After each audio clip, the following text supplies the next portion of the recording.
Test 1, 2. 2, 2, 2. 2. All I ever wanted was to be a gangster.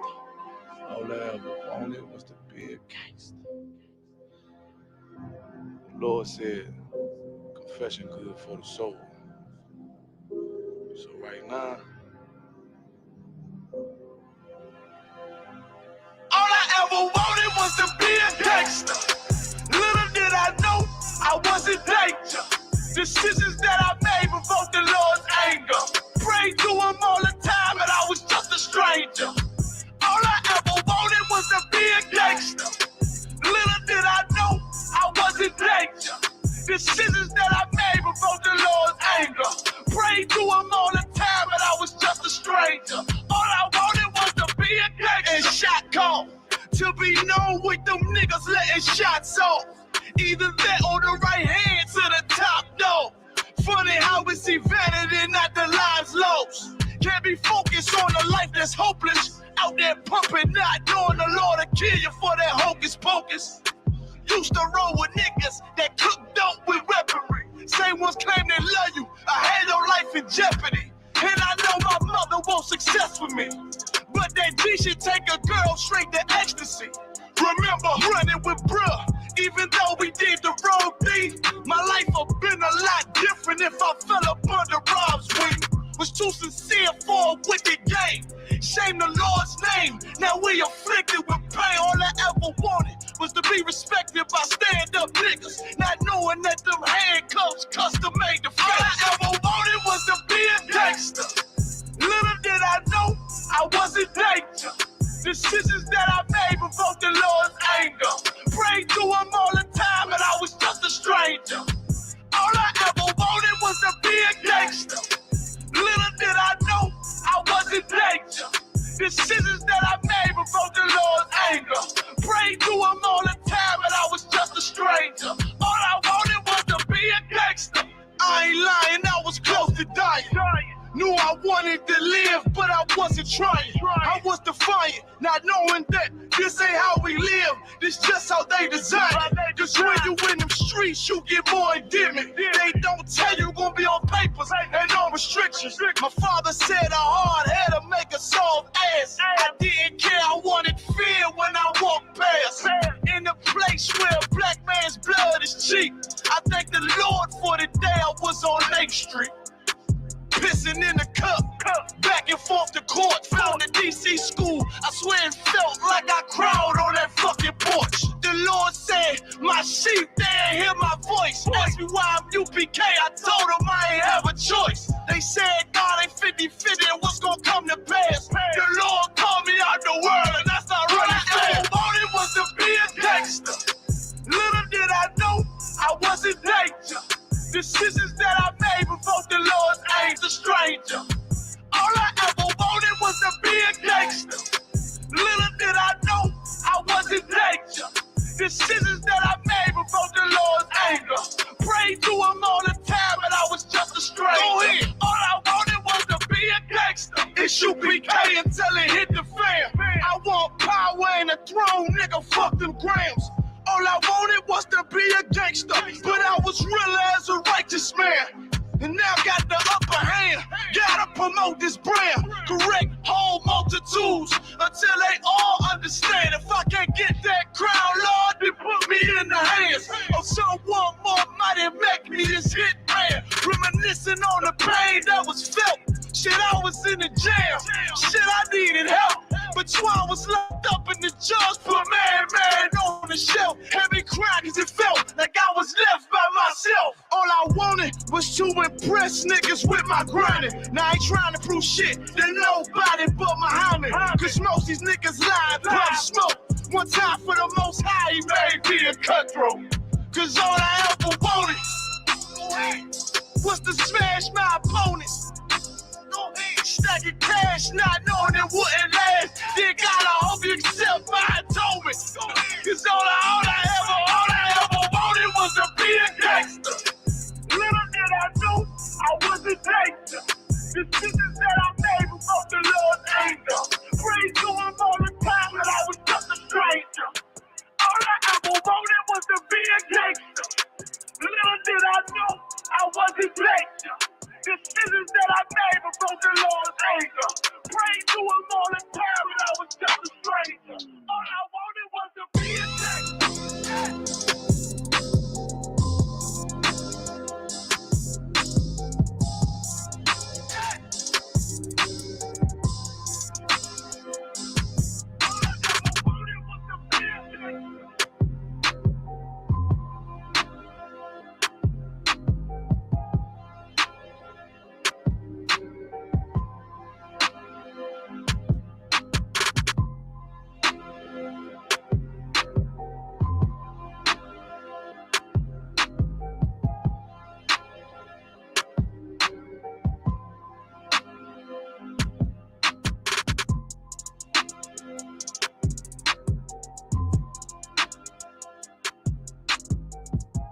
west till they bury me.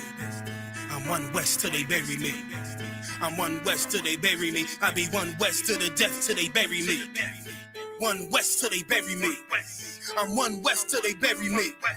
I'm one west till they bury me. I be one west to the death till they bury me. I be one west to the death till they bury me. They ain't scaring me. Rip the soul out of Pharisee. Speaking heresy and get you fucked up apparently. It's like they daring me. I said chill, they ain't hearing me. They ain't listening. Every bar nitroglycerin. Hit your heart, bring it back to start, make you live again. Get them dividends, so we start getting ignorant. I be on that soldier shit. I told you shit phenomenal. Nah, but he a domino. So what you suckers trying to do? Rhyming comical, guess it's funny until I'm bombing you. Bring apocalypse to them pussy niggas that's popping shit. Team of all-stars, I coach them up like I'm Popovich. Fuck the politics and the lobbyists and apologists. They vagina, so we gon' check them like gynecologists. It's kinda obvious how the situation is ominous. The way I vomit this and regurgitate for the audience. They start applauding this cause the competition is fraudulent. From the era where niggas smoke you up like a parliament. The flow been stupid, shit has gotten retarded since all the dominance. One West rising to prominent. Cause I be one West to the death till they bury me. I'm one West till they bury me. I be one West to the death till they bury me. I'm one West till they bury me. I be one West to the death till they bury me. I'm one West till they bury me. I be one West to the death till they bury me. I'm one West till they bury me. They want a nigga quiet, mute my maneuvers, but I ride like I got group fines for Uber. Rhymes hard like they've been viewed by Medusa. 9 milli Luger, 17 in the Ruger. Only need a few to sit up in your medulla.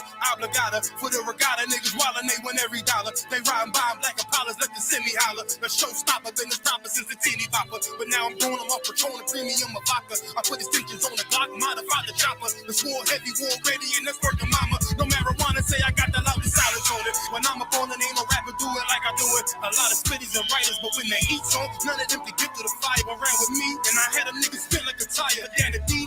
And I'm still dope as a piper. Every bar burn hard like a spoon with a lighter. Fuel igniter, I'm winning coming through with the title because UP, I be one West to the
Hey, select it, select it. If you can hear me, please put a 1. If you can hear me, put a 1. Oh, good shot. Put a 1 in the chat if you give me. We got Trooper Awar Palat checking in from California Bay Area. Water for checking in with us, brother. Water Kalat is out. Checking in the class. Yeah, 1. All right, we good. Hey, the water collector. So we got Sister Ashley checking in. Yeah, we got that. And we got Hakonaya checking in. The water for y'all checking in class. Me start my introduction since you couldn't hear me. We're the Israelite School, Universal Radical Knowledge. All right, started out of 1 West 125th Street out of Harlem, New York, under Commander Jenny Hanna, right? And we teach that blacks, Hispanics, and Native Indians are the 12 tribes of Israel, man. That's what we teach according to history, archaeology, and biblical prophecy. Right? Today is Brotherhood class, man. Brotherhood class. Again, on Tuesdays, we got Brotherhood class. Every Tuesday. All right? So these classes right here help you how to help you you know what I'm saying, figure out how to have brotherhood and sisterhood amongst each other, right? In different ways and different issues that we've been faced with here in America, you know what I'm saying, being blacks and Hispanics. You know what I'm saying? These are the things that's gonna help you out. You know what I'm saying? This is the complete, you know what I'm saying, biblical way to, you know what I'm saying, to handle those issues. You know what I'm saying? How to get better, how to fix your relationships, how to figure a relationship with your kids, your spouse, your parents, right? And how to serve the Most High uh, with sincerity. You know what I'm saying? That's how we going. That's how you choose. You know, that's how you learn how to do that. Right here in the ISGPK, man. No other place can give you the guidelines and the tools to do those things better than in school, man. You know what I'm saying? So it's good that y'all checking in. It's good, you know what I'm saying, for me to be here and everything. So we'll go ahead and get started, man. All right. So my title today. What's my title? My title is Black Trauma in the Black and Brown Community, Part 2. This is part 2 of that. You know what I'm saying? I did this class before. But this is part 2, and this is the solution to all of that, right? You know what I'm saying? Everything that you ever, gone through, you know what I'm saying? All your trials, your tribulations, and your issues, everything that's just bothering you on the daily, you know what I'm saying? Messing with you. Oh, it's like, let's see that. Okay, now checking in. Shit. Hey, Lord Christ, how can they Lord Christ. Shalom, Lord Christ, officer. Good to have you with us. And we got Sister Ya'ala checking in. Sister Ya'ala checking in. The water sis checking in. All right, but yeah, like I said, this class is trauma in a black and brown community, right? And the solution. You know what I'm saying? These are we all know about, you know what I'm saying, trauma. You know what I'm saying, growing up black and brown. You know what I'm saying, growing up in the black community. One thing we know better than any damn thing else on this earth is trauma. If you done been through some, you know what I'm saying, some tough, some rough spots, you know what I'm saying, through some crazy relationships as a child, you know what I'm saying, or growing up, or even as an adult, you know what I'm saying? Nobody knows it better than, you know what I'm saying, black and Hispanics. You know what I'm saying? That's something that we've been ingrained in. You know what I'm saying? Came very accustomed to, you know what I'm saying, to knowing is these black and brown issues. You know what I'm saying? But we're gonna get into it. I can't really explain it to you off the top. We're gonna get the scriptures, and then you'll see exactly what I mean. Then how can I go? I'm going in and out. How can I your connection good over there? How's it? It's looking all right now. Okay, I probably had to keep it on this because I think you kept going in and out. See, yeah, that happened again. Dang. Yeah, it just happened again. Hold on, let me try something. Give me 1 second. Let me try something. All right.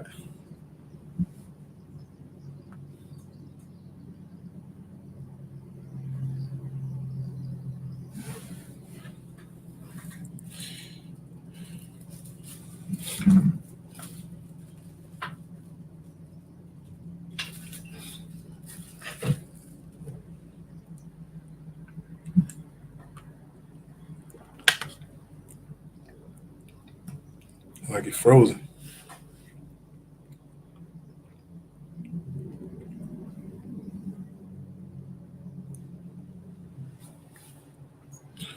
Hey, stay with us, y'all. Stay with us. About to get it right.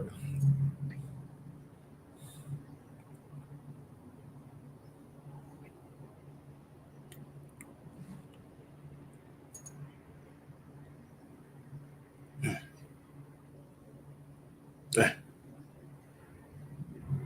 Just going in and out. Understand.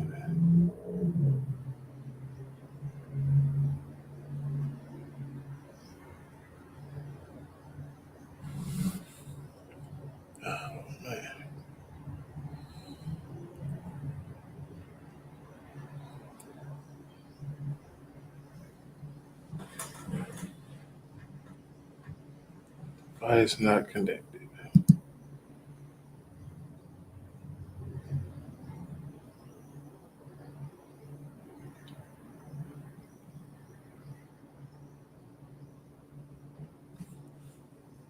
Hey, Lord Christ, collect this out. God dang. Everybody going in and out.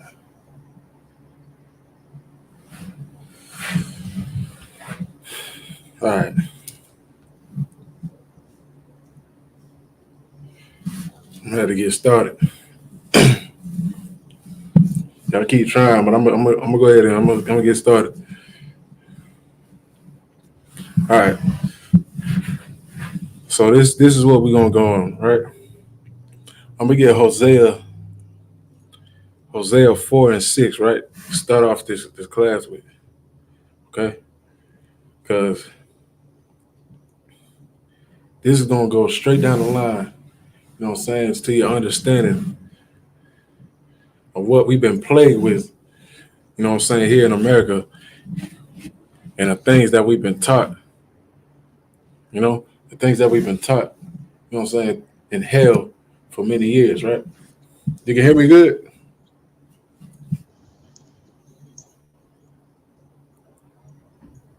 Okay. All right.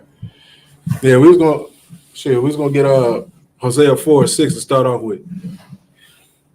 If you could. Baba Shot.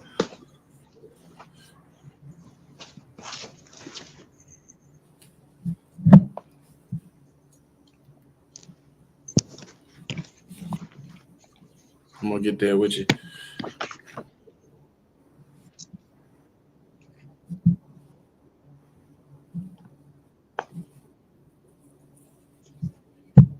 Yes, sir.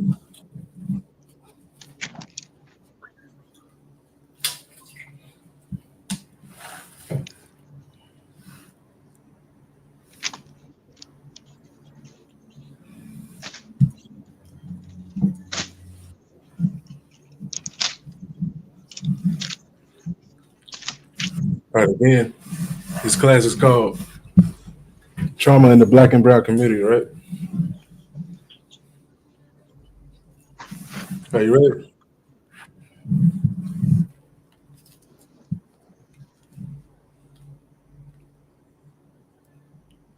I think your mic muted.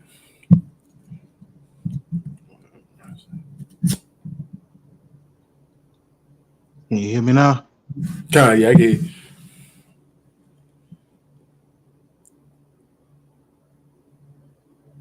You say Hosea 4 and 6. Yeah, that's it. Hosea 4 and 6. This is the book of Hosea 4 and 6.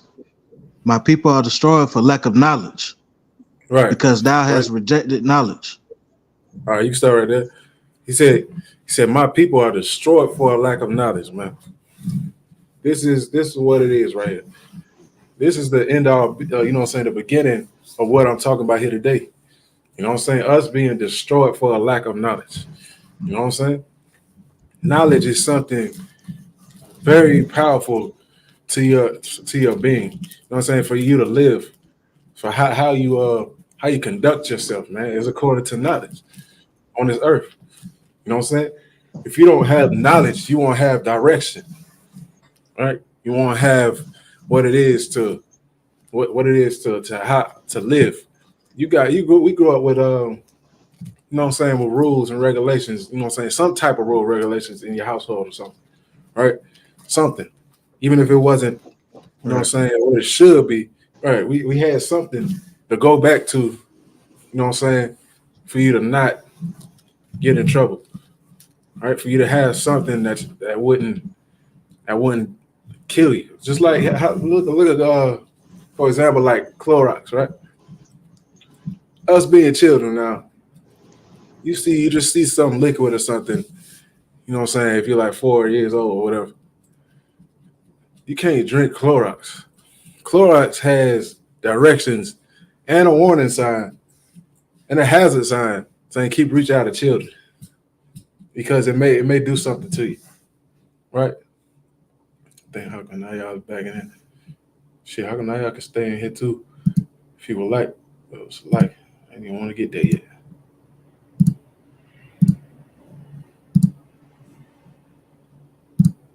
Fuck it, we'll have both of y'all. Hey, how come now y'all? You hear me? God dang, he done went out again. All right, let's just keep going.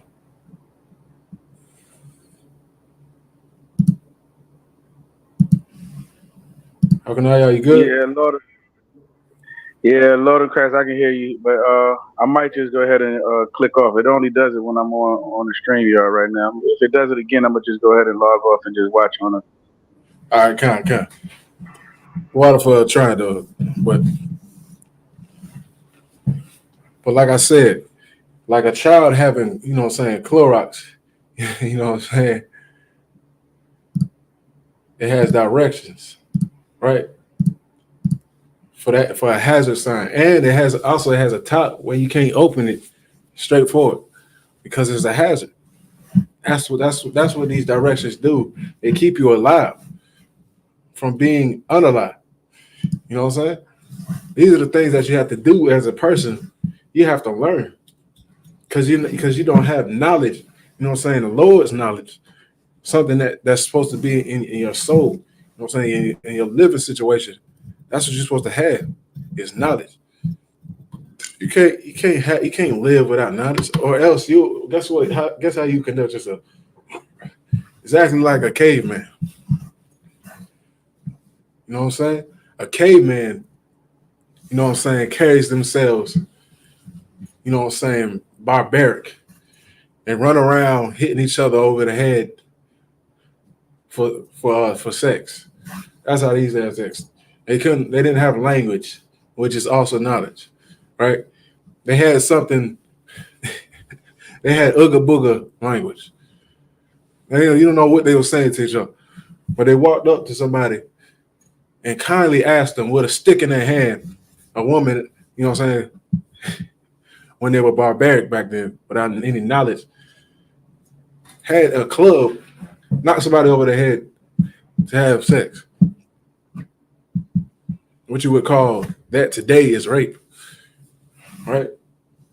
So you couldn't do that. You can't do that to this day without knowledge, right? You had to have something to tell you that's forceful use of sex, that you can't do that. That's what you would have to have, you know what I'm saying, for you to understand that's not good to do, right? So, if you can read from the top again, collapse this up.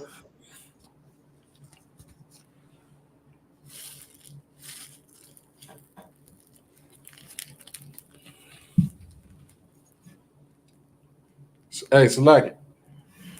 Hey, your mic muted.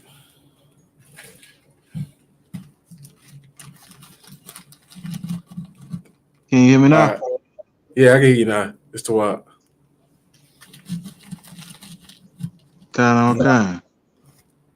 Hosea 4:6. Right. My people are destroyed for lack of knowledge, because thou hast rejected knowledge. I will also reject thee. Right. He said that thou shalt be. It's like, yeah, you can start right there. He said, but thou shalt be no priest. It's like you can start right there. Yeah, he said, if thou hast rejected knowledge, I will also reject thee. The Lord is going to reject you if you don't have his wisdom and knowledge. Because what he set up is the things that you should do, right? He said it from the beginning with Adam, even before Moses came about to enforce it. He had set it up already. How man should walk on this earth and be fruitful and live abundant, so that you can have a great and successful life. That's what he gave us. You know what I'm saying? You go ahead, Kalataza. Keep going. Remember to mute your mic. Kind on kind. Yeah. I will also reject thee, Right. that thou shalt be no priest to me, Mm-hmm. seeing thou hast forgotten the law of thy God. Uh-huh. Right. He said, seeing that thou hast forgotten the law of God, he said, I will also forget thy children. Right? He was gonna forget, shame would come upon us because of that. Right? And there's nothing you can't help to do to a rebellious child, man. There's nothing you can't do. There's nothing that you can do. You can't help a rebellious child, man. Because that child is going to do what they want to do. You know what I'm saying? You can only teach them so much until they want to go out, you know what I'm saying, on the streets and do what they want to do. All right? They want to live by the house rules. So therefore, they're going to be lost. You know what I'm saying? You can talk to them all you want to. But that's what the children of Israel, that blacks, Hispanics, and Native Indians have to have, is knowledge according to the Most High. Is how to live. You know what I'm saying? How to be productive, man. That's why we living in hell now, man. If you're sitting here wondering if the Lord has punished you, guess what? He is. He is punishing you. Don't sit there and think that, you know what I'm saying, this is happening by chance. The Most High is on your ass, okay? That's what it is. You got to understand that. That yes, there is consequences behind what you do, right? And what you say, right? So that goes into the next thing. Can you give me James 1:13?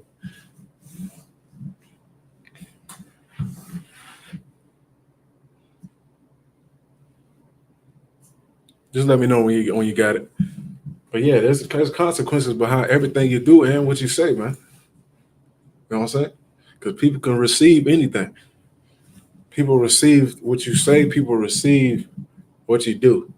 They see your actions, and that's going to tell them who you are and what you actually about.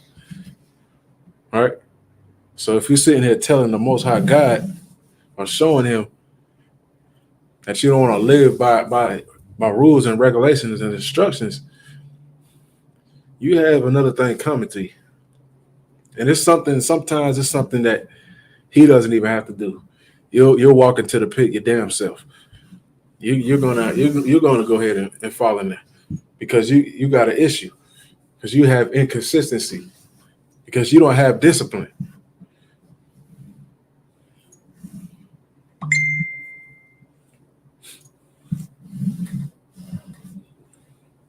You got that, Kalataza?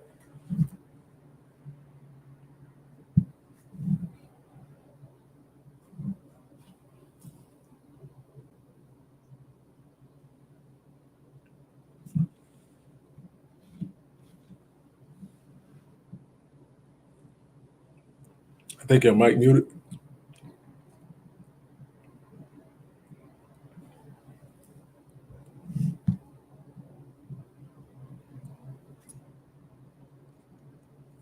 Your mic.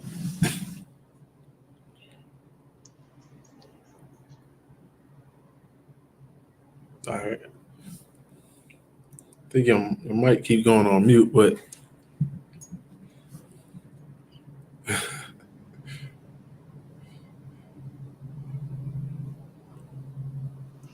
All right, I think it should be 12 now.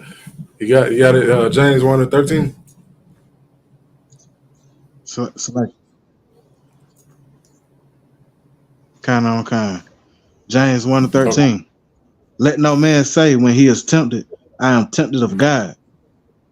Right. For God cannot be tempted with evil, neither. Right. He said, let no man say when he is tempted, your own temptations, the things that you want to do, you know what I'm saying? The things that you know what I'm saying, you side eye. You see that that sex worker over there. And put out there, I'm trying to watch my words. So we won't get kicked out of here. You see that sex worker over there, right? you side eyeing her. That's like a temptation. You like this. that's like a temptation. You see it, but you ain't looking straight at it. It's like a temptation. You want to do it, but you know what I'm saying? You're tempted. So he says, let no man say when he is tempted, I am tempted of God. You can't blame the Most High. The Most High made this earth to be perfect. He made this earth to be perfect. That's what the Most High did. He gave you the ability to make decisions, right? He didn't give you free will. He didn't give you free will. There's no such thing as free will, Right. because he got instructions. He already gave you instructions. That's not free will if there's rules. There is no free will if there's rules, man. He already said it how it's supposed to be. So how in the world is there free will? The only thing the Lord gave you is the ability to do it yourself, right? He wants you to do His. You ever heard of the Lord's will? Right. Have you heard of that? Right. Exactly. You heard of the Lord's will. That's what they say. I just want to do His will. So how in the world is there free will? It's non-existent. It ain't real. Right?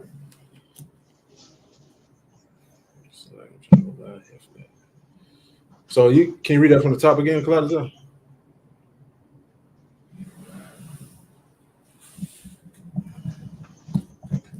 Kind on kind. And say when he is tempted, I am tempted of God. Right. For God cannot be tempted.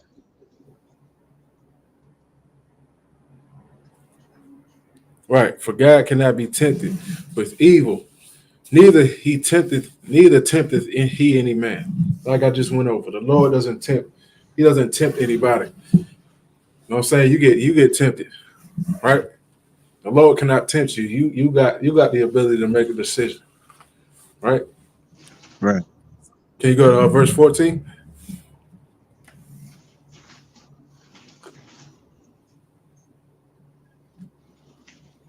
Kind on kind. On the way of his own lust and enticed.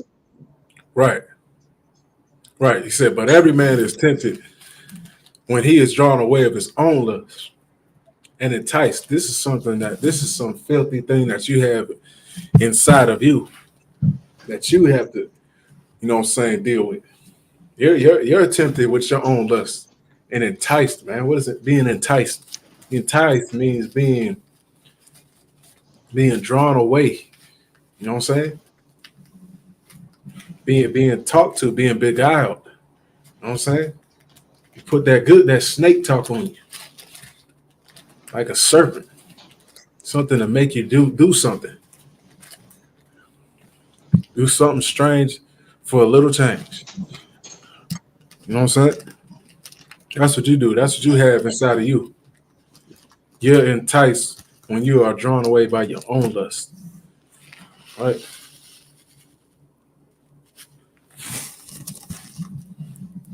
So you can read it. Can you read the next verse? Kaladiza? Keep going. Kind on kind. Then when lust have conceived, it bringeth forth sin. Right.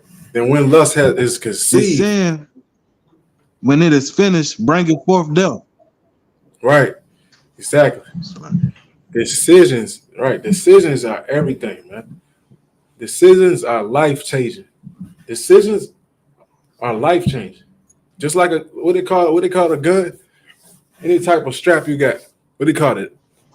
A life changer. That's what they call that thing.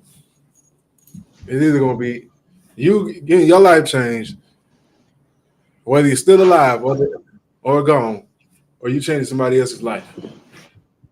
Right? It's a life change. Even trauma comes behind getting hit with that bullet. You know what I'm saying? I can attest. You know what I'm saying? But every man is tempted when he is drawn away of his own lust and enticement. And when the lust has conceived, when that lust conceives, man, you know what happens when a woman conceives a baby? She got that baby, it's conceived inside her stomach. It bringeth forth sin. Now your birth sin after lust is conceived. It bringeth forth sin. Now you see the result of your lust that you've been holding inside. That's why you got to fight that demon. You got to fight the demons inside of you. All right. And when it is finished, it bringeth forth death. That's the cycle of life right there. You're born, you conceived inside your mother's womb, you're born, and then you die. That's exactly how being enticed and being beguiled and being lustful comes forth. Exactly like how you're born and how you go in the grave. That's how it happens. All right. So decisions are everything. Life changing. This life is life changing, and there's life and death in it. Right. So if you could, Kalata, can you get Ecclesiasticus 7:23? You want to keep on going? Kind of.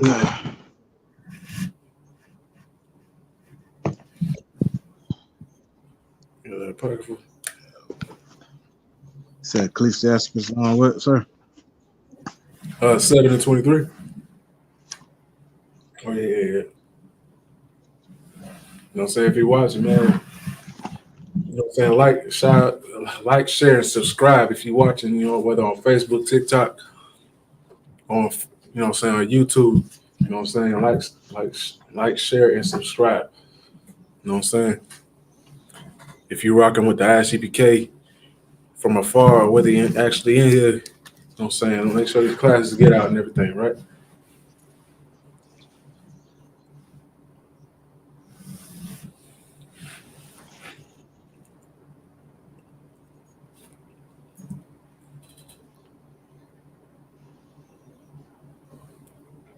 Kind of. I got that if you're ready. All right, you got it.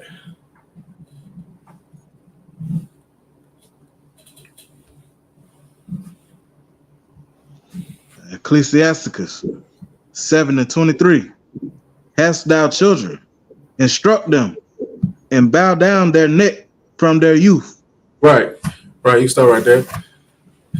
This is going to exactly what the topic is for today, with being, you know what I'm saying, being a black and brown black trauma in the black and brown community. This is the first step right here after I just told you. Right? If you're a parent, man, if you have children, instruct them and bow down their neck from the youth. What does it mean to bow down their neck? Right? You ever had a child? You know what I'm saying? I know it has happened to me. You know what I'm saying? We got maybe your dad or your mama probably behind you, and they grab your neck and be like, hey, what the hell did I just tell you to goddamn do? They got there talking through their teeth like that.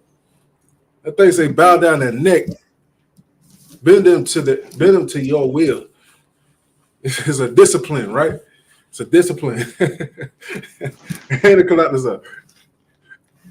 Right. It's a discipline. It's that thing that you're trying to Right. get. Right.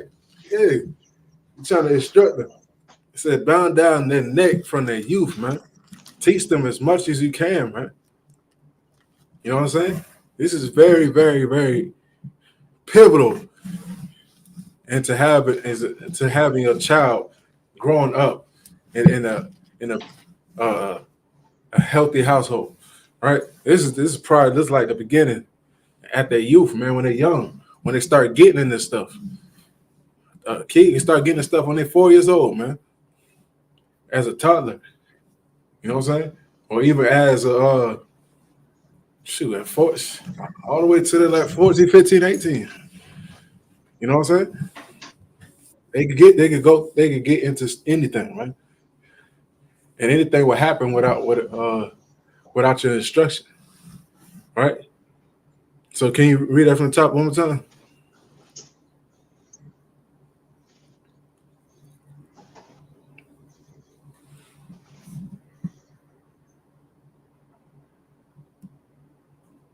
Slide, can you read that from the top? Verse 23. Okay. Ecclesiastes 7 and 23. Hast Right. thou children, instruct them, and bow down their neck from their youth. Right. Keep going.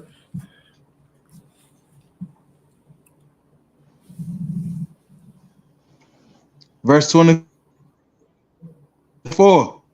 Hast thou daughters? Have a care of their own body, and show.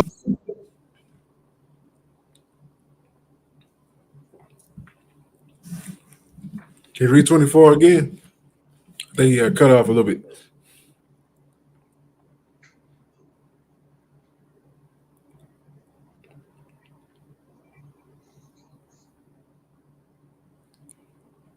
Shit.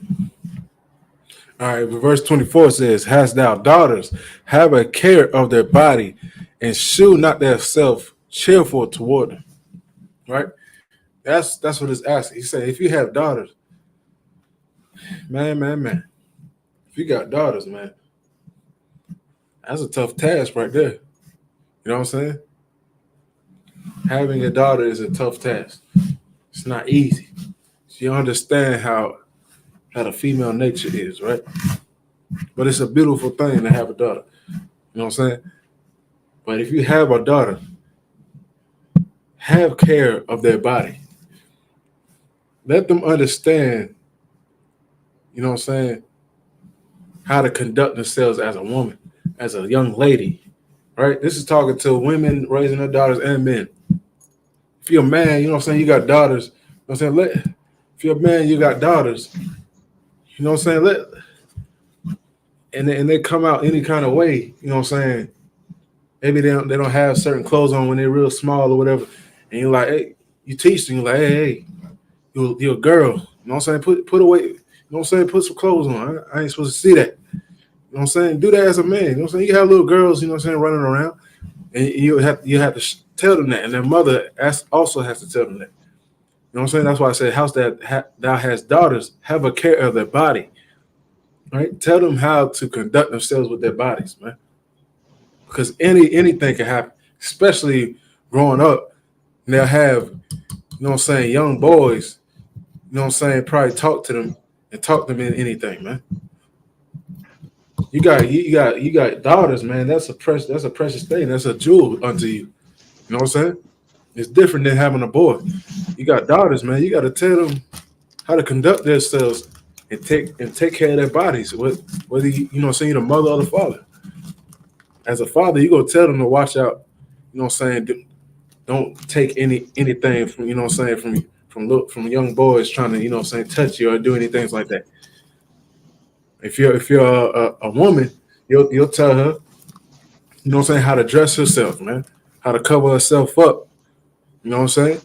As a young woman, and how to you know what I'm saying, please, you know what I'm saying, please a man growing up. You know what I'm saying? That because that's how her mother got her dad. You know what I'm saying? It's going to be a lesson. It's going to be a lesson learned. All right. So can you go to verse 25, Claudia?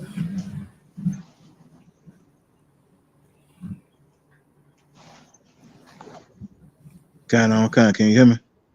Yeah, I got you.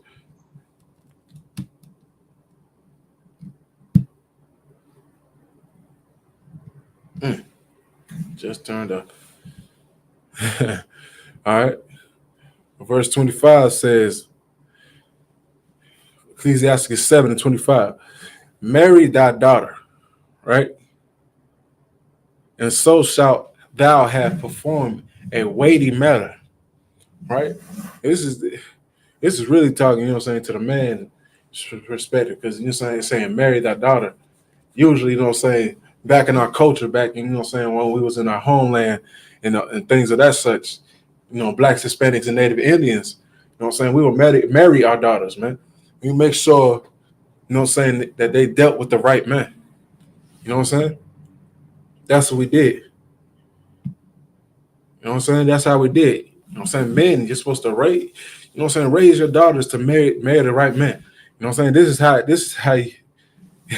is how I know, you know what I'm saying, that some of you didn't do your job, is when your daughter is easily influenced by men, man, growing up. You got the, I've seen where daughters, you know what I'm saying, go around and do whatever because their fathers didn't you know what I'm saying, do their job as far as taking care of, you know what I'm saying, their bodies and not giving it to any other man. You know what I'm saying? Without making sure this is the one, or bringing that man to the father and making sure, hey, you know what I'm saying? This is exactly what we were supposed to do. We were supposed to not, you know what I'm saying, just give our daughters to any old thing. And that's what we're doing here in the UPK. Brothers, you know what I'm saying, here in this school, if you're a captain over a school, you got sisters that come into the school that don't have a father, that don't have a father figure. You know what I'm saying? But guess what? She has a father figure in that captain and that brother in the school. He's gonna make sure that any brother that in the school, or any that's mainly in the school, that wants to marry this woman has to be the right man for her. You know what I'm saying? We do things exactly how the scriptures say, how it's supposed to be done. You know what I'm saying? Because you gotta make sure, man. You know what I'm saying? You can't give your daughter over to anything, because she'll be stuck with that man, whether she has a baby or whether she just wants to stay with him or not. You got to make sure he's the man for the job. All right. All right. Your daughter should be bringing that boy or whoever to meet you every single time. You know what I'm saying? And you have to have good discernment. You have to have great discernment. And you two, I call out this up. You know what I'm saying? You got to have great discernment, right? She has to figure out exactly who she wants to bring to you to marry, if you have daughters. All right. It's like Kalata's. Hey, whenever you're not reading, can you like mute it? Because I can hear like a little feedback. Okay. But if you can read 25 over, read verse 25, you could, Bible shot. Can you hear me now? Yeah, you good. You good. Ecclesiastes 7:25. Mm-hmm. Marry thy daughter, and so shalt thou have performed a weighty matter, but give her to a man of understanding. Right. And that second part, you know what I'm saying? Hey, mute yourself up. And that second part, he said, and thou hast performed a weighty matter. That's something that's heavy. That's when you have to give your daughter over to another man. You know what I'm saying? That's a weighty matter, as Ecclesiasticus 7:25 says. That's a weighty matter. That's something heavy. That's something you just can't overlook. Is giving your daughter over to another man. You know what I'm saying? You can't look at that as something light. That's why it says a weightier matter, right?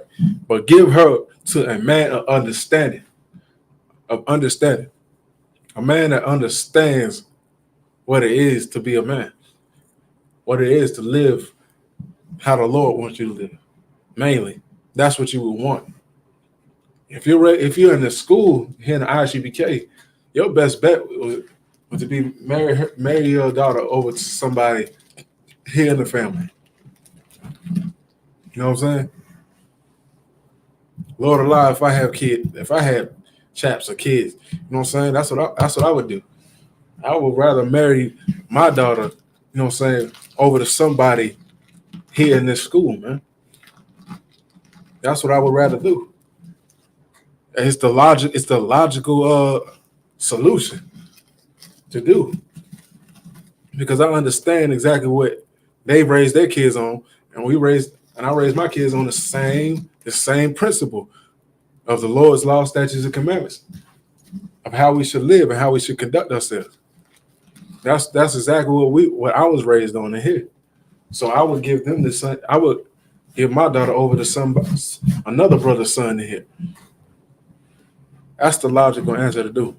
But it says a weightier matter, but give her to a man of understanding, man. Right? Somebody that at least has the potential. Right? So Kalataza.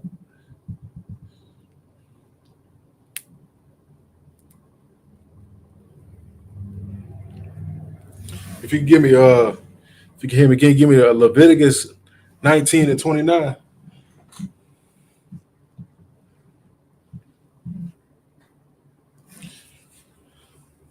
You know what I'm saying? What I'm about to go over right now are the things that start the traumas, right? These are the things that happens in our communities right here too damn much, man. You know what I'm saying? The things that should not happen. You know what I'm saying? We go through these things 24/7. We've been going through this since 400 years of slavery, man. These are the things that we were ingrained into, the things that we was taught. This is how the oppressor treated us, and now we do it to each other, right? It's the worst thing that you could ever think of, right? This is why Leviticus 19 and 29 says, right? These are the things that happened to us coming out of Egypt, man. Coming out of Egypt. Egypt being very synonymous and just like America. These are the same things that we've gone through here. Is what I'm about to read in Leviticus 19 and 29. All right. You got that, Claudius up? Kind on kind. All right, you got it. Leviticus 19 and 29. Do not prostitute thy daughter. All right, you can start right there. Start right there. Scriptures say, Leviticus 19 and 29 says, do not prostitute thy daughter. Right? God damn. Look, these are the things that we've gone through coming out of Egypt. When the children of Israel got brought out of the land of Egypt by the hand of God through the leadership of Moses. You think there's something new under the sun? It's not. We've been doing the same crap to our people and to our children since we've got out of Egypt, man. Right?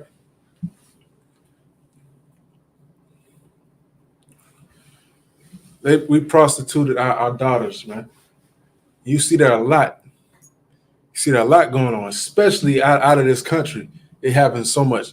But it happens more than you think in America, the more than you think.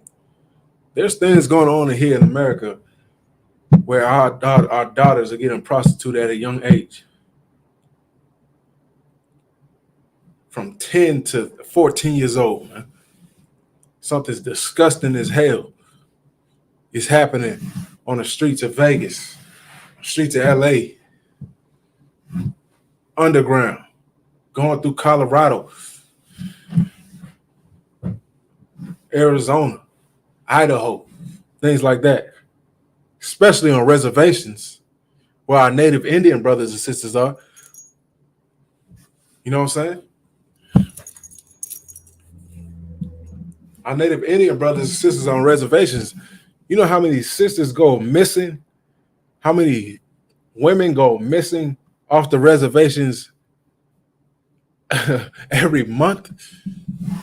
Every month, Native Indian brothers and sisters, not brothers and sisters, but sisters, go missing.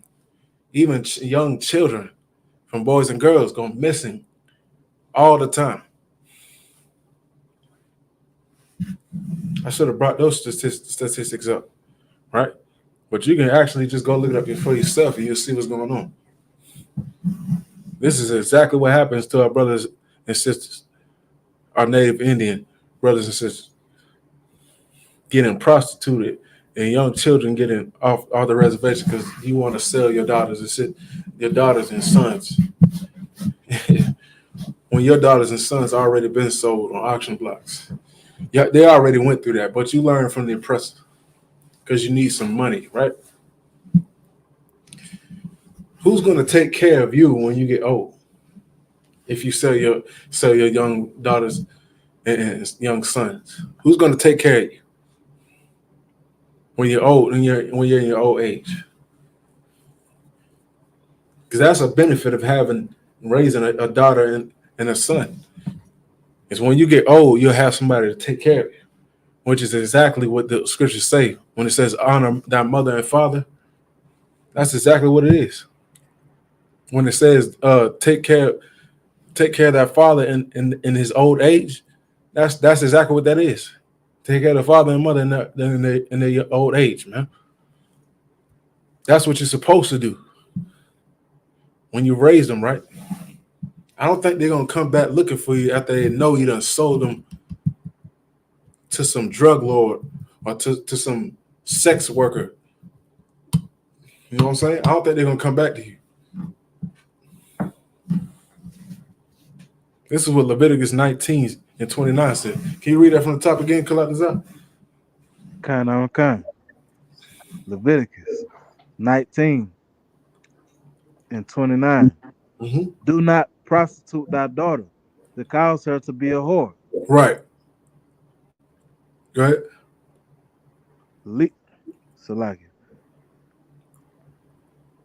Lest the land fall into whoredom, and the land become full of wickedness. Right. Lest the land fall to whoredom, and the land become full of wickedness. Now this land has become full of wickedness because our people,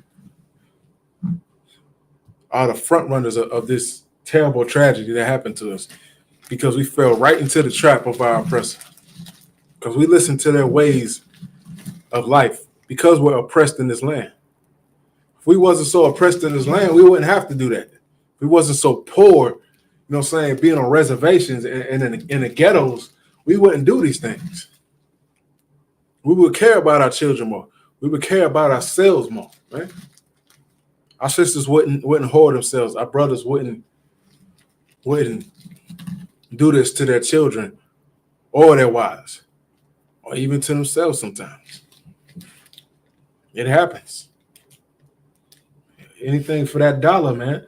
The thing that makes the world go round, that they say. You're gonna do something crazy to get out of your oppression because you're already in pain. But guess what that does that we just read and what we just went over? That further causes you to go in pain. It's not a solution. This is not these things that I went over that we do to ourselves and to our children are not a solution. It's not a solution. It's not going to help you. And you know that, but you'll try anything. You'll try anything. Right? And for you that's out there that's doing these things, if you're listening, if you're out here and you're listening right now and you do these things by prostituting and taking these kids and doing these things to these kids, listen, if you continue to do this, the Most High will give us the power to execute love and judgment, bro. That's what's going to happen here in the ISUPK. He's going to give us, his priests and prophets, power to execute love and judgment for you doing this to your kids and doing this to children, man. And you're going to feel the Lord's wrath upon you. You're going to feel the Lord's wrath upon you. You're going to feel a punishment so terrible that you're going to wish you weren't even alive anymore because you did this. You better find another way, nigga. Salaki. You better find another way.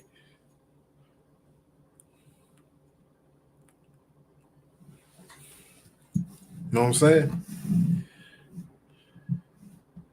Find another way that's lawful. Okay. So Salaki,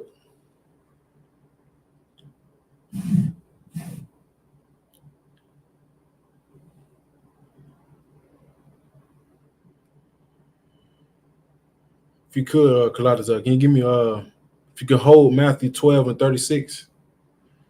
You can hold Matthew 12 and 36. I'll tell you when to get right. That's just one issue. You know what I'm saying? But to be honest, you know what I'm saying, when you have, if you at least have your child in the household, man, you know what I'm saying, we're supposed to be raising these children to be, it's very critical. That's why I'm talking about the children so damn much, because, you know what I'm saying, we have to understand that the children come right after us. The children come right after us. You know what I'm saying? Once we gone, or once they're out of your grasp, or out of your watch, plenty of children have to, you know what I'm saying, understand how to conduct themselves on this earth. You know what I'm saying? It's gonna be on you. It's based on how you raised them. You know what I'm saying? You're not doing our jobs. You know what I'm saying? Your parents, you know what I'm saying, are growing in your household. You know what I'm saying, that raise children in your household. You know what I'm saying? You're supposed to be caring about the children, man. They're supposed to be an example after you.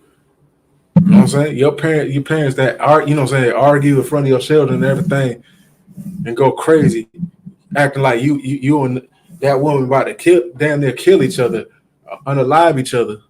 You know what I'm saying? In the house.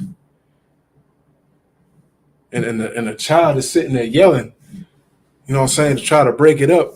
You know what I'm saying? You ain't got no damn conscience, man. Because that child is sitting there wanting you to stop fighting each other in front of them. Because a child naturally knows that this is my parent, this woman is my parent, this is my mother, and this is my father. They naturally know this isn't supposed to be going on. Naturally. Children aren't stupid. This is not what's supposed to happen.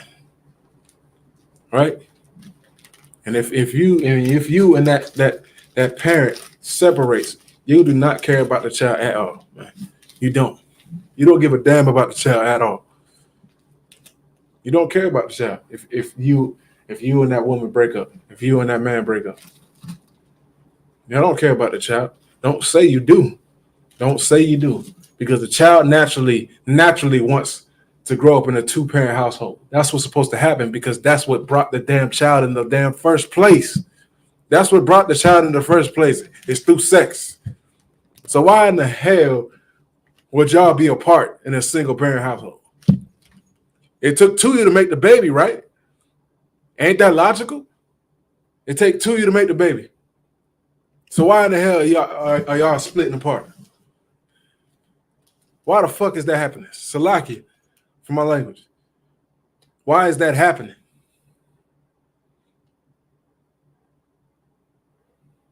You know what I'm saying? You got to check your damn selves at this point. You only care about your damn self after that. Whether you leave that woman or you leave that man, you only care about your damn self. It's a selfish act to leave that child with no two-parent household. And like General Muhammad says, maybe that child wants to see you in the bed together. Maybe that child wants to see both parents kissing each other and making breakfast in the morning. You know what I'm saying? Maybe that child wants to see that. You never asked them, but you said, but you came together to talk to the child, both of y'all. We still love you, but me and mama and dad don't love each other anymore. The child's sitting there looking at you like you're retarded because you are. You're stupid. You're dumb. Okay? I'm about to pull up this video though, real quick. Because I had to look at this video. This crazy video, Colada. So I'm about to pull up something. You about to see the craziest thing. You can comment after if you want. If anybody wants to comment, you know what I'm saying, or look afterward. Go ahead.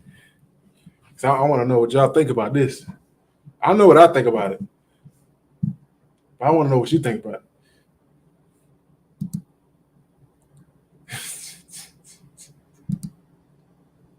I'm down there can't even look at this shit. Like, this is horrible.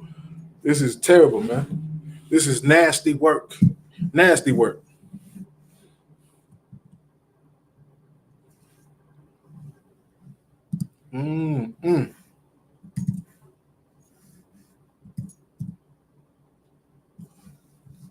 If about ready, all right. Hit it. What happened is I got a teenage son and they're fucking obsessed with me. They fucking sing my songs in his school. They talk about like how hot of a mom I am. And my son's friends started finding my OnlyFans. So now it's hard for me to promote. And because now my son's going to school, like getting teased and shit like that. You know what I mean? So it's hard having a teenage son and being a hot mom.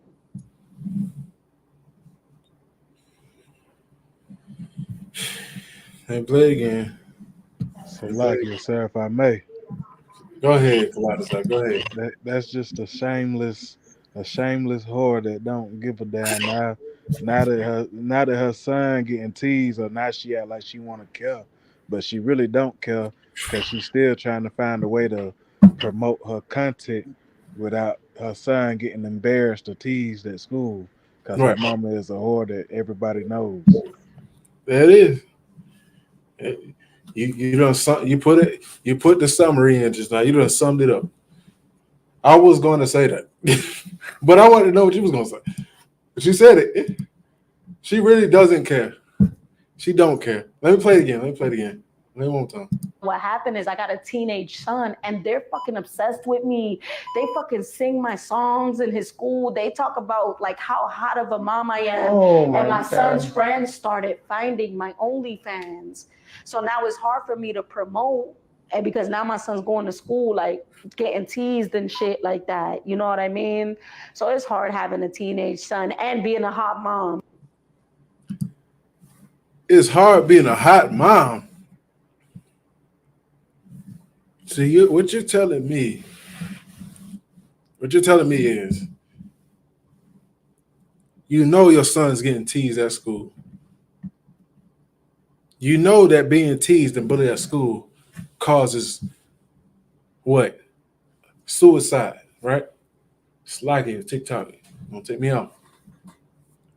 It causes you to unalive yourself, being teased and bullied at school. So you have to. If I may, sir. Go ahead. If he don't commit suicide because of the teasing, sorry, hate to say, he might end up bringing a gun to school and unaliving somebody else. Or that. If he's that crazy. Exactly. He might hit the person that's bullying him. He might hit him up, right? Because he's being teased at school. They say your mom got an OnlyFans. Dang, your mama look good. Look at her over there. You know what I'm saying? I done seen her private parts. I done seen her booty. I done seen her breast. Your mama look good, man. Guess what, man? I wish I could F your mom. I wish I could have her in the bag. God, dang, your mama look good. Look at this nigga. So like it. Look at him. Hey, his mama look good, y'all. Hey, come look at this. Now you got 10, 15 people on it. And then it turns into 20. Then it turns to 30, 40, 50. And then the whole school effing knows.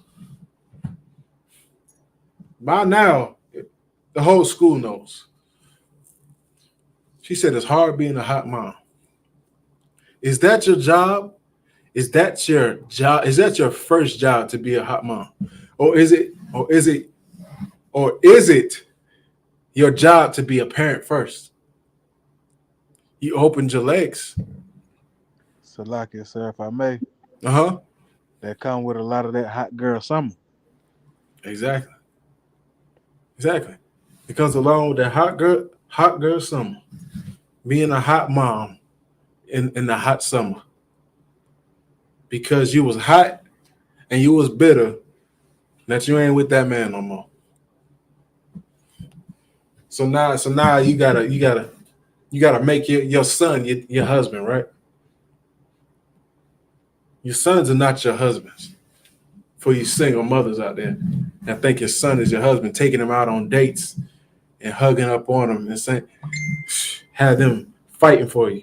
You know what I'm saying? Salakia. It's like what Officer Shaw. You know what I'm saying? He said it was crazy. He said he was gonna send me this video. He said he was gonna send this video to me yesterday.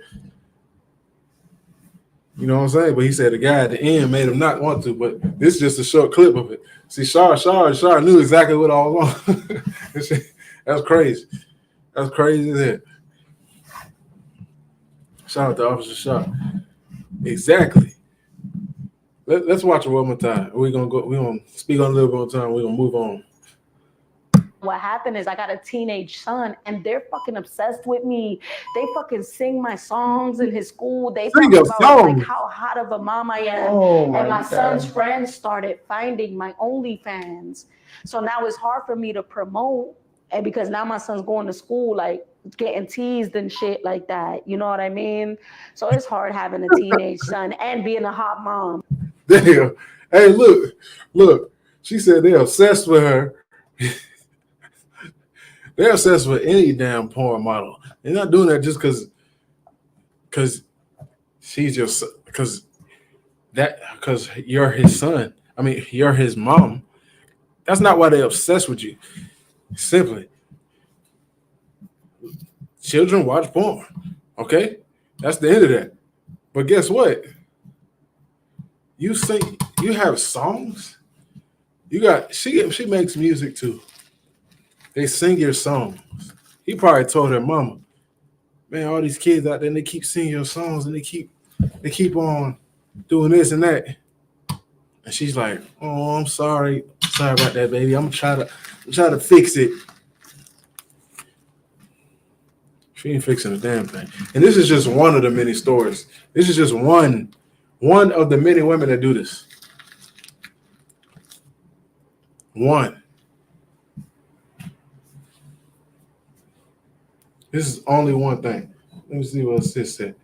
Sister Yaala says, she said, she low-key loves the attention from the kids. Exactly, sis. She does love the attention from the kids because she knows this is what's gonna make her money. If the kids are on her OnlyFans, it ain't for free. It ain't for free. She definitely charging. Definitely charging. You gotta pay to play. That's how it go. You know what I'm saying? Now look at these comments. Irresponsible, nothing to do with being hot. Exactly. What the F? What the F do you expect? That's what second brother said. I don't think it's like didn't think it through. Did you? It's repulsive and distraction for your son. Stop worrying about being a hot mom and just be a mom. Poor parenting. Exactly what I'm speaking on right now. It's poor parenting. That's it. You got custody of the child. If you don't want custody of the child, give it to the father. If he don't want custody of the child, Y'all both stupid as hell. Because y'all should be together anyways. We're going to move on for this.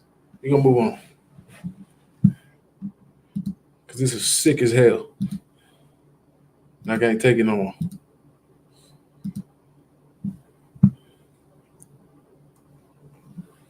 We're going to move on, though. Jesus, please, man. All right.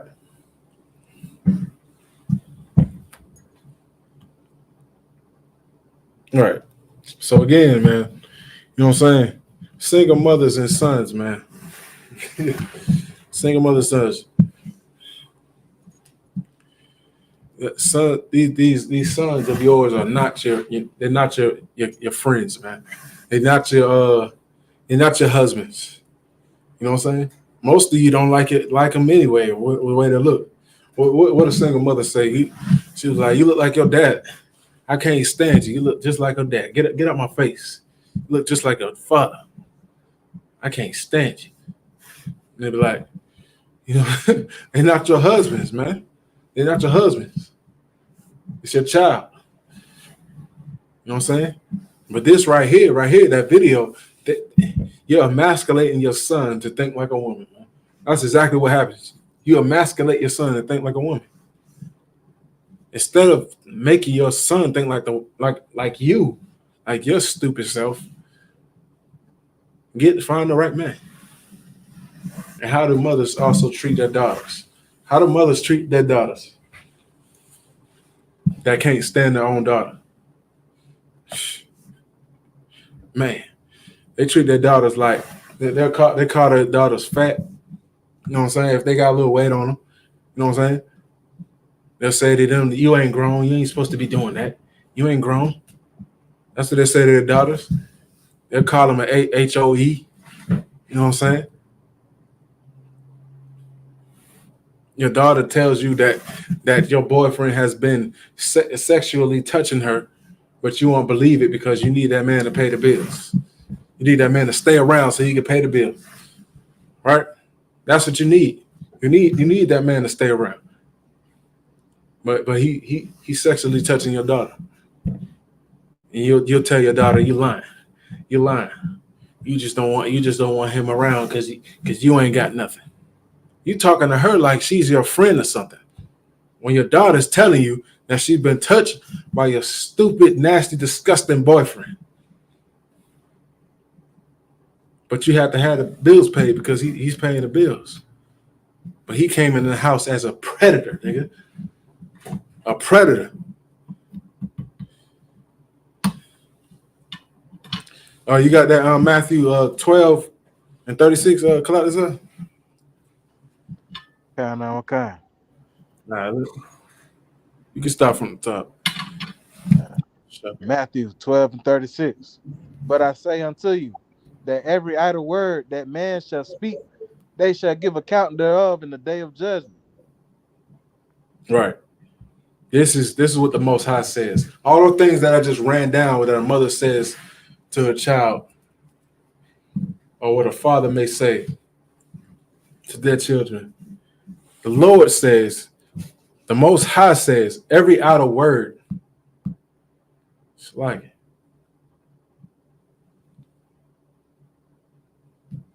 It's like, can you read from the top again? My bad. It's like. Okay. Matthew 12 and 36. Uh-huh. But I say unto you that every idle word that man shall speak, they shall give account thereof in the day of judgment. Every idle word. This is Christ speaking, man. You still can't do these things right here. Christ said, every idle word that men shall speak, go for men and women, they shall give account thereof in the day of judgment. Right. You're going to be held for what you say. So you better choose your words wisely. You better understand exactly what you're saying, huh? And not being idle. Idle words. What's the definition of idle? Hold on. So I can further explain to you.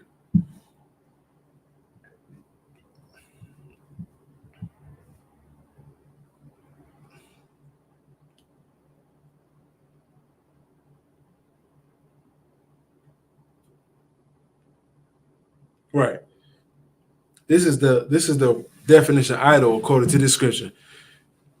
Saying without purpose or effect, frivolous, trivial, trifling, minor, foolish, right? And 9, senseless, unnecessary. These are unnecessary and idle words being said out of your mouth, man. What Jenna Muhammad says all the time is watch your damn mouth, man. Watch your mouth. Watch what you say, man. Watch the things that you say. Have discipline over your stupid mouth, man.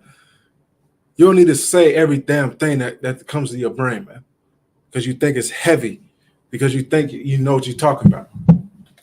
Watch your damn mouth, man. Stop speaking to these children how you think that you should talk to them, because you think you're right just because you're older. When you yourself hasn't been raised right. Think about how you were raised before you want to come up against your children, right? Think about that. Fix your vocabulary. If you want to put it in a nutshell, fix the things that you say, man. And don't be dumb about the things that come out of your mouth.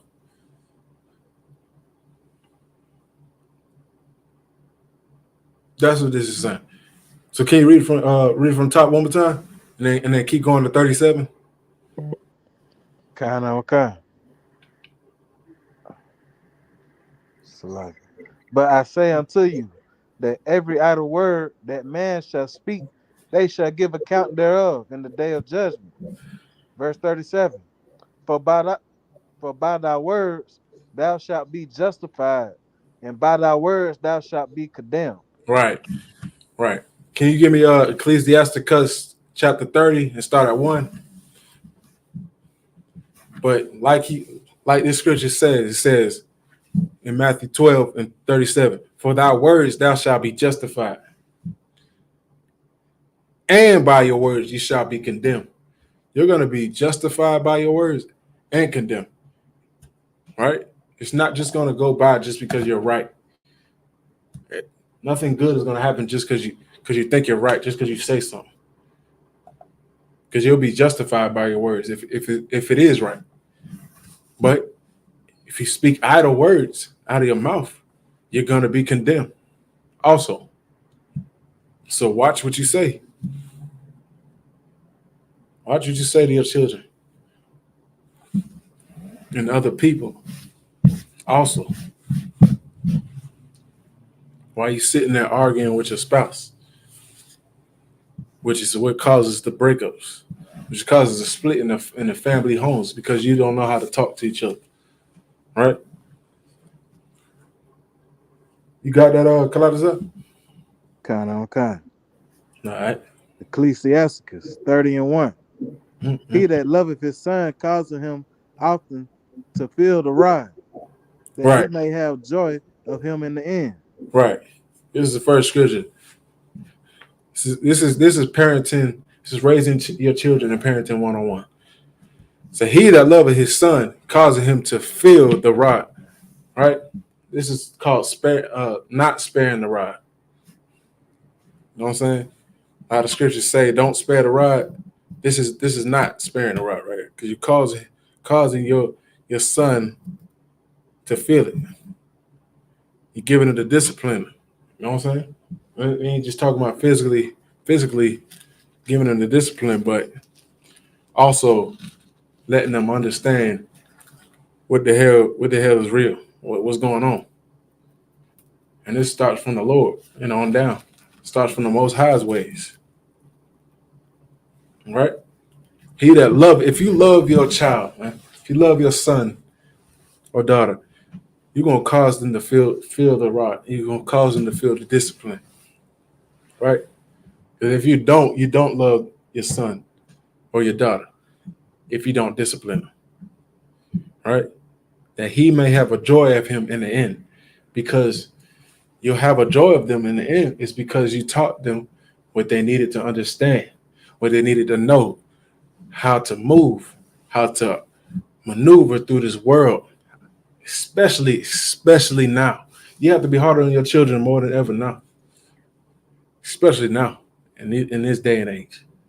The influence is heavy with the internet and everything going on, right? So, Kalatazar, you got verse 2? Kind on kind. He that chastiseth Salaki. He that chastiseth his son shall have joy in him, and Mm-hmm. shall rejoice of him among his acquaintance. Keep going. Verse 3. He that teacheth his son grieveth the enemy, Mm-hmm. and before his friends he shall rejoice of him. Right. Keep going. Verse 4. Though his father die, yet he is as tough as though he were not dead. Mm-hmm. For he have left one behind, Salakia. For he have left one behind him that is like himself. Right. Exactly. Right there. Though this child's father is his life is done. You know what I'm saying? He lived his life and he's gone in the grave. Right? They buried his father. Yet it's like he's not gone. Because the son that he's raised is just like him. It's like he's not even gone. Now, you know how some, you know what I'm saying, old heads they know your father after they done probably passed away. They're like, man, I know you just like your dad, man. You act just like him, man. He used to do that. He used to do that. I remember when he did that, man. Just like your daddy, man. You had an old head in the hood tell you that. Man, I remember your dad used to do that. Because guess what? You remind him of your dad. Because your dad raised you. You just like him. It's as if he's not even gone. He left one behind that's just like him, which is you. Or his other sons. Right? Keep going. Bubba Shot. Kind on kind. Verse 5. While he lived, he saw and rejoiced in him. And when he died, he was not sorrowful. Right. Go ahead. Verse 6. He left behind him an avenger against his enemies, and one that shall requite kindness to his friends. Right. Can you skip to 12? Kind on kind. You almost Verse done. 12. Bow down his neck while he is young. Right, right. And beat him on the sides while he is a child. Right. You got a son, bow down his neck while he's young, man. Like we just said, if thou has a daughter, you know what I'm saying, from her youth, bow down her neck from your youth. This is the same concept with your son. Bow down his neck while he's young and beat him on the sides, man. Don't spare the rod. Give him what he needs at a young age. It's the only way he gonna learn. It's through pain, through a little pain, and he'll know not to do that. You know how when you raise I ain't trying to compare your son to a dog, but you know when you have dogs, you discipline them when they pups. You don't want to give them over to nothing crazy, man. Guess what? They're gonna learn exactly what you taught them. That's what happened in what we went over. 1 Samuel with Officer Kazak during through a Sabbath service. We learned that 1 Samuel that Elijah, he didn't raise what's his name? Phineas. It wasn't Barnabas, but it was Phineas and I forgot the other brother's name. But it was Phineas and his brother in 1 Samuel. He didn't raise them up the way he was supposed to. Because he didn't discipline them like this is like Ecclesiastes is telling you. This is why Solomon is telling you after this. Because he didn't do that. Because you're supposed to raise your sons in that manner. They grew up doing all kind of manner of evil in front of the Lord in his temple and caused the nation to collapse because they were supposed to be the leaders, but But Eli didn't do his job. Elijah didn't do his job. So his sons were doing all kind of evil and wicked acts. All right. So the whole nation was cursed after that. The nation of Israel was cursed. So can you read the last three verses? You keep going. 13, 14, 15, and then we'll move on. Okay. Least he wax stubborn and be disobedient unto thee, and so bring Salaki, and so bring sorrow to thine heart. Chastise that verse 13. Chastise thy son and hold him to labor, least his lewd behavior be an offense unto thee. 14. Better is the poor being sound and strong of constitution than a rich man that is afflicted in his body. Right. 15. Health and good estate of body are above all gold, and a strong body above efficient wealth. Right. Right. Infinite wealth. I mean, infinite. So like it. Kind of. With like in 14, like you said, better is the poor being sound of strong of his constitution than a rich man that is afflicted in his body. Man, a poor man, he's being sound, strong of constitution. Like he's living. A poor man is surviving every day. There's some poor brothers out here right now. They living every day. No, they don't have a house to sleep in. No, they don't have a bed. They don't have plentiful food to eat every day. But they got something of each of that sort that I just named. They have something of that. He got some type of little bed laid out on a cardboard. He got some type of food that he eats every day. He has some way to get it consistently. He got somewhere to sleep. But he's not afflicted in his body because he's already used to his ways. He's already used to it, and he's surviving. And sometimes not even complaining. He's not even on the streets holding up cardboard with an expo marker sign saying, "I need help," because he already knows what to do every day. He has a routine. But a rich man that's afflicted in his body, he has everything, but he's afflicted. It's not the same. It's not the same. He got an issue. He has an issue having all this money, right? They keep on going though. You can start right there. Let me yeah, but at the end of the day, man, as far as your children, don't be friends with your children, man. Right? Don't be friends with your children, as Officer Shar loves to say. Don't be friends with your kids, right? And being a parent, you know what I'm saying, a true leader, right? Being a true leader here in this earth, you know what I'm saying?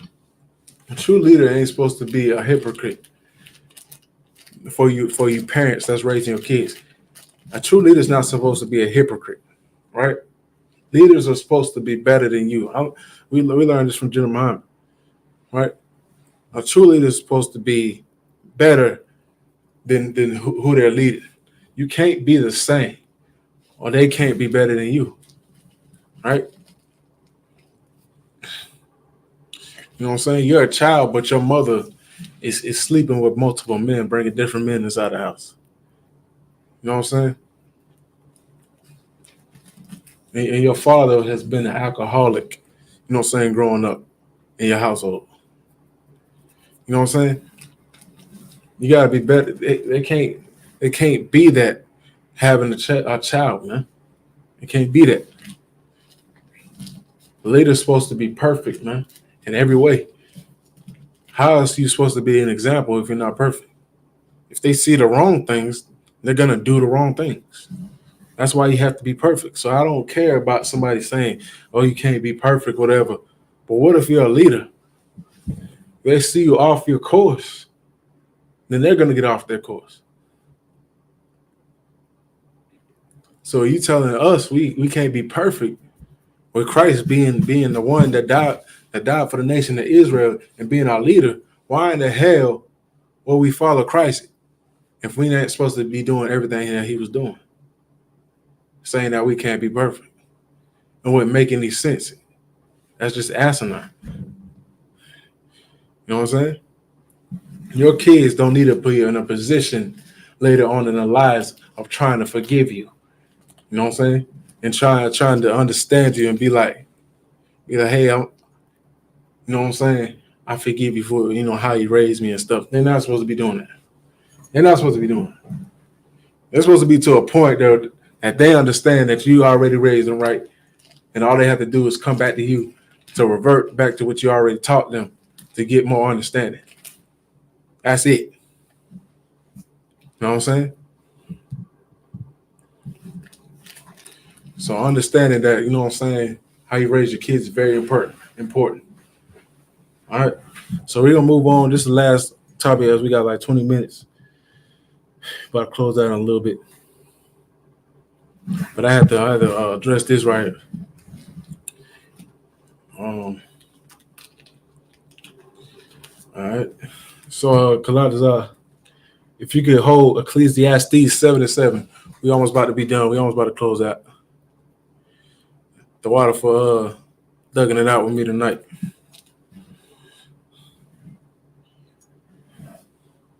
Ecclesiastes 7:7, if you could.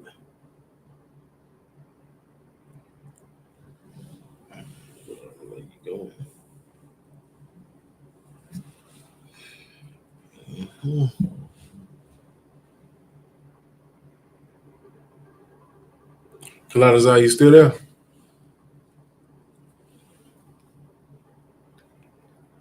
Look like your screen blacked out.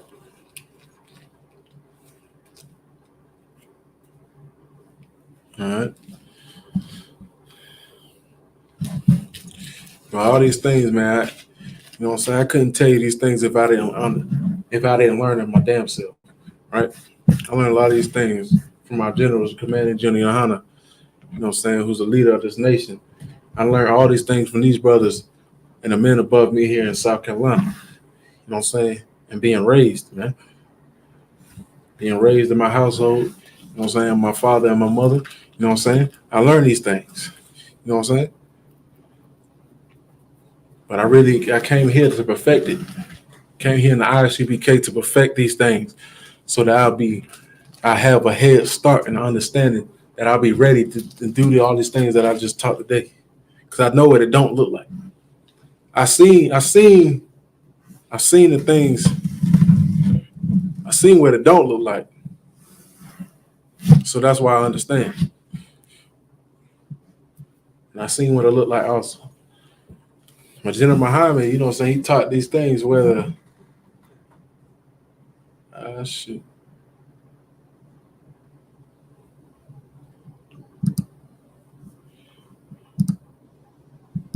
You know what I'm saying? I taught these things like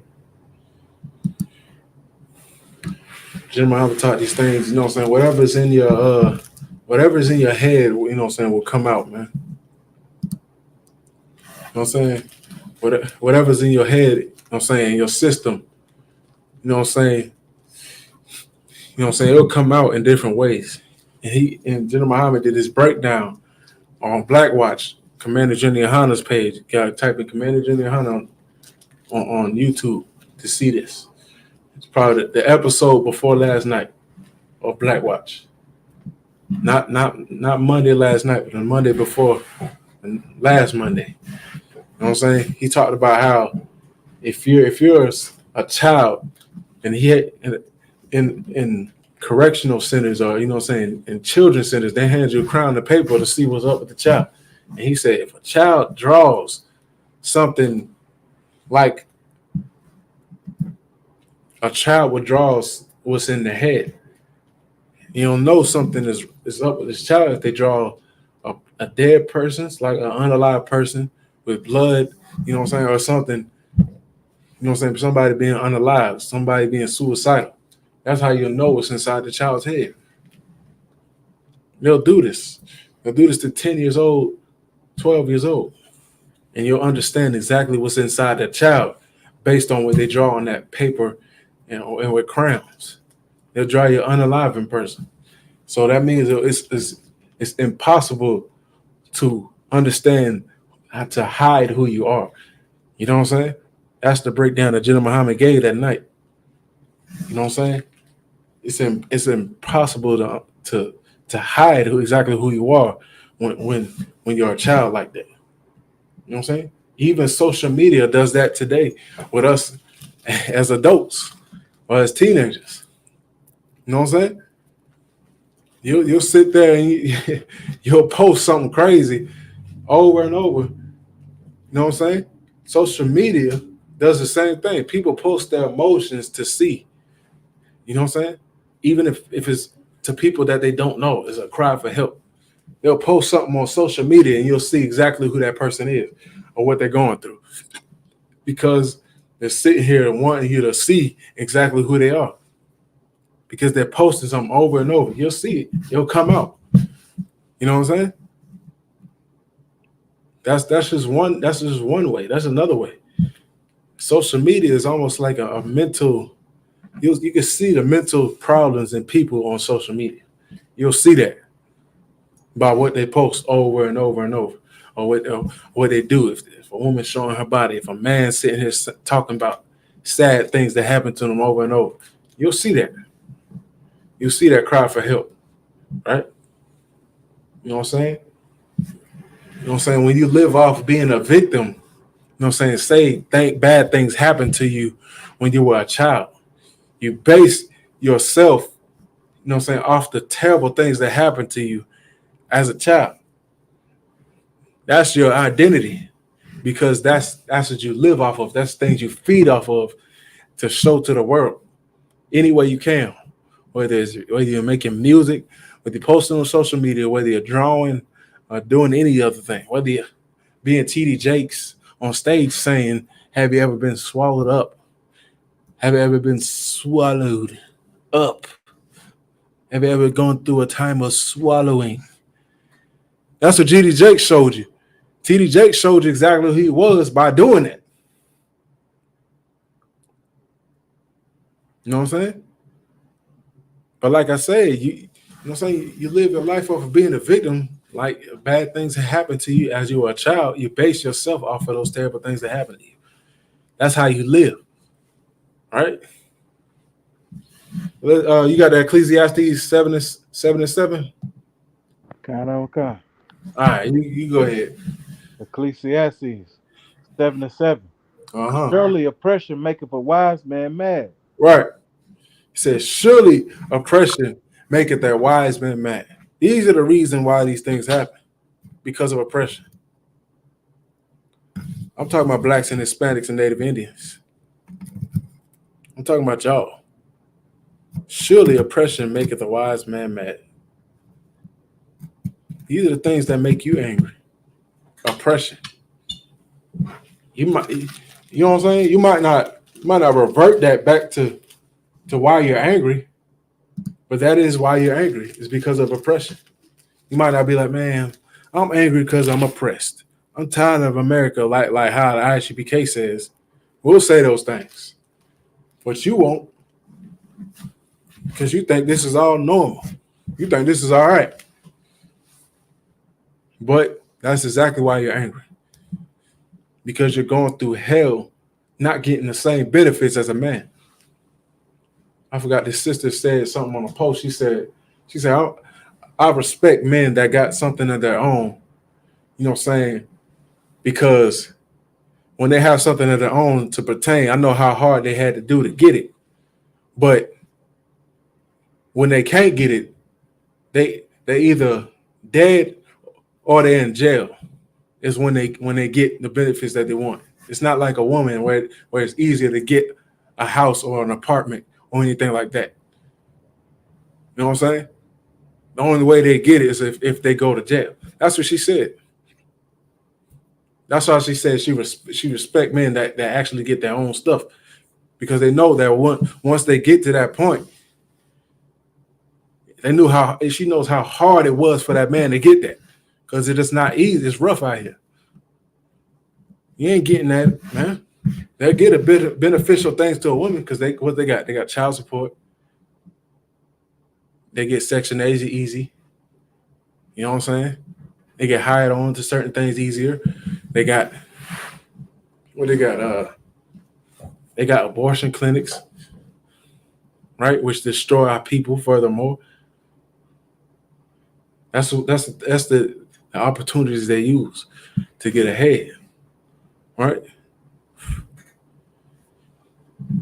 But that's the oppression that causes our pain,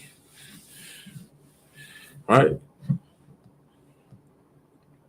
It's like, so give me second, if you could, give me second address 7 and 56. We about to close out. We about to run down the line.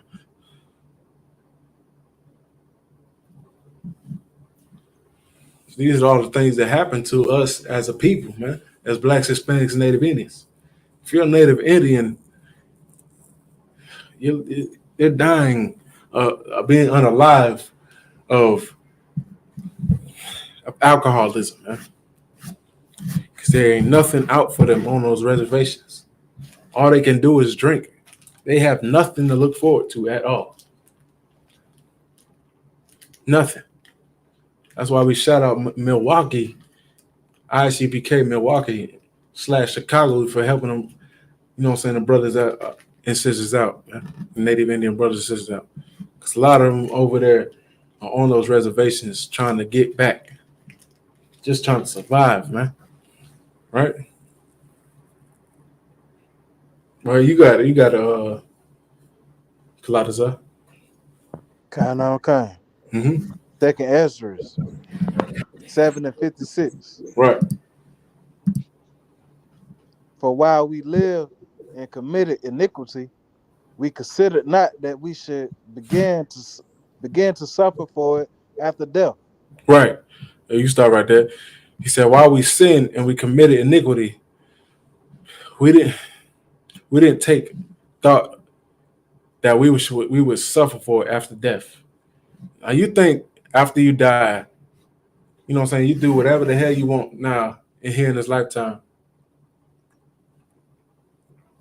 You think you're all right, right? It's like you think you're okay after this lifetime, that you think you're not going to suffer after death. Because reincarnation, according to the Bible, is exactly what happens to us. We're going to be back on this earth after this life, right? After this life that we're in right now. You die, that's not the end of it. You could come back. So while we consider that we should begin to suffer, that we should not that we should begin to suffer after death. We think that's it. You know what I'm saying? YOLO, you only live once, so do whatever the hell you want to do. Right? That's what they say, YOLO, right? You only live once. You don't only live once. You live once in that lifetime through that body, but you're going to come back and you could suffer for your sins in the next life. So it does matter what you do right now. Go ahead to 57. Kind on kind. Verse 57. Then answered he me and said, This is the condition of the battle, which Read that man again. that is born upon the earth shall fight. Read that from the top. This is the condition of the what? This is the condition of the battle. Read it one more time. Then answered he me and said, This is the condition of the battle, which Right. man that is born upon the earth shall fight. This is the condition of the battle. This is the condition of the battle. So, you know what I'm saying? With you being born on this earth, back again, like I just said, where you were born at, because you think that this is the last stop. It's the only stop, and that's it. That's crazy as hell. To even think like that. You conscious of what's going on now, but you thought, why in the world would you think that this is it? You telling me The Lord goddamn brought me here for nothing. Hell no. The Lord got many ways for you, right? He got something more, man. So you shouldn't think that this is just your only stop right here. Like this is it. You shouldn't live like that. Because you already been through so much already in this life now. And you think it's just this life is just a waste? What if you accomplished nothing? What if you sinned against the Most High? What if you done terrible? How in the world are you going to suffer for it after just being unalive? How in the world are you going to make up for it after you're gone? The Lord requires something of you after that. Little do you know. So you shouldn't live this like this is it. This is all be all. Right? This is the condition of the battle that you were born in, man. You know what I'm saying? It wasn't your decision, man. It's not your fault that you were born in the predicament that you were born in. You know what I'm saying? But it is your obligation. It's your duty and your responsibility to fight out of that. Because you don't understand exactly what happened before. This is your duty. This is your obligation to fight out of whatever hell you done been through before to get out of it. You got to do that now. What other choice do you have other than being unalive? This is now. It's now. You're on the battlefield now. This is the condition of the battle. Exactly what Edris got the answer for. This is the condition of the battle, which man is born upon the earth shall fight. You have to fight. You have to fight depression. You have to fight wickedness. You have to fight those evil thoughts in your head and your lust. You got to fight it. You ain't got no other choice, man. Either sink or swim. You got a choice to make. But in here, we got brotherhood. In the ICPK, we got brotherhood to help you. You know what I'm saying? Go ahead, 58. Okay. Verse 58. That if he be overcome, he shall suffer as thou hast said. But if he get the victory, Salaki, but if he get the victory, he shall receive the thing that I say. Right. But if he get the victory, he shall get the thing that I say. Go to the next verse. 59. For this is the life whereof Moses spake unto the people while he lived, saying, choose thee life, that thou mayest live. Right. So, like on verse 58 on, you know what I'm saying? What would it be like if you endured, man? What would it be like if you fought through these things and chose the good things of your life, man? What would it be like if you fought through all of those trials and tribulations? It's easy to give up. It's easy. You do that any day. That's nothing. That's cake. Just give on up, lay down, and be unalive, and let somebody run over you. But what if you got at the end of the tunnel and you survived? What if you did that? Through growing up, through the trauma that you grew up through, and being, you know what I'm saying, through the terrible household you grew through, and through the trauma that you've gone through as a child, as a man or a woman, and as a child. What if you get through that at the end of the tunnel? What if you keep fighting? You know what I'm saying? The scriptures say, you know what I'm saying, for gold is tried in the fire and acceptable men of adversity, man. You tried through the fire. You done came through the toughest and the most terrible conditions that you could ever go through, and you came out on top. What if you came out on top of that, man? What would it be like? What would your life be like? What would you feel at the end of the tunnel?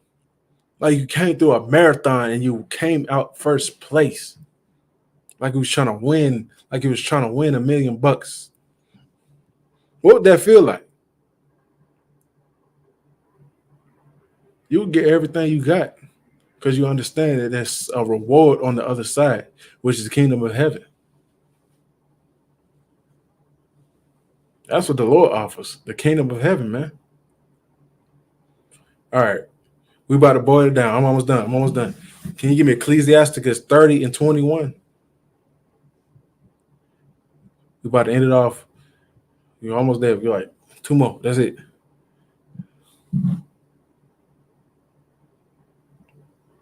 Okay. Ecclesiasticus 30 and 21. Uh-huh. Give not over thy mind to heaviness, Uh-huh. and afflict not thyself in thine own counsel. Right. Give not your mind over to heaviness, and afflict not thine own self in that. It's like afflict not thyself in thy own counsel. You know what I'm saying? Don't give your mind over to heaviness and being depressed and thinking you understand why you're going through these things to your own counsel. Because you'll do anything being depressed. Go ahead to verse 22. Verse 22. The gladness of the heart is the life of man, Mm-hmm. and the joyfulness of a man prolongeth his days. Go ahead, keep going. Love thy own soul, and comfort thy heart. Remove sorrow far from thee, for sorrow hath killed many, and there is no profit therein. Right. For sorrow have killed many, and there's no profit therein. Man. Keep going. Verse 24. Envy and wrath shorten the life, and carefulness bringeth age before the time. Right. Carefulness bringeth age before the time. If you could give me Proverbs 13 and 12, that's the last scripture we're gonna go over. But I know us as Black Hispanics and Native Indians have gone through, grew up in a rough household, man. I know we have. I know you've been molded in the ghetto. I know that they treat you like you ain't built this country, like you haven't gave everything up to America. I know they did. I know that's how they treat us, man. That's where the root started from oppression. But now we do it to each other, which is our downfall. You know what I'm saying? So you go ahead and read that last one. Proverbs 13 and 12. Hope deferred maketh the heart sick, Right. but when the desire cometh, it is a tree of life. You said, a hope deferred maketh the heart sick. A hope deferred. Right?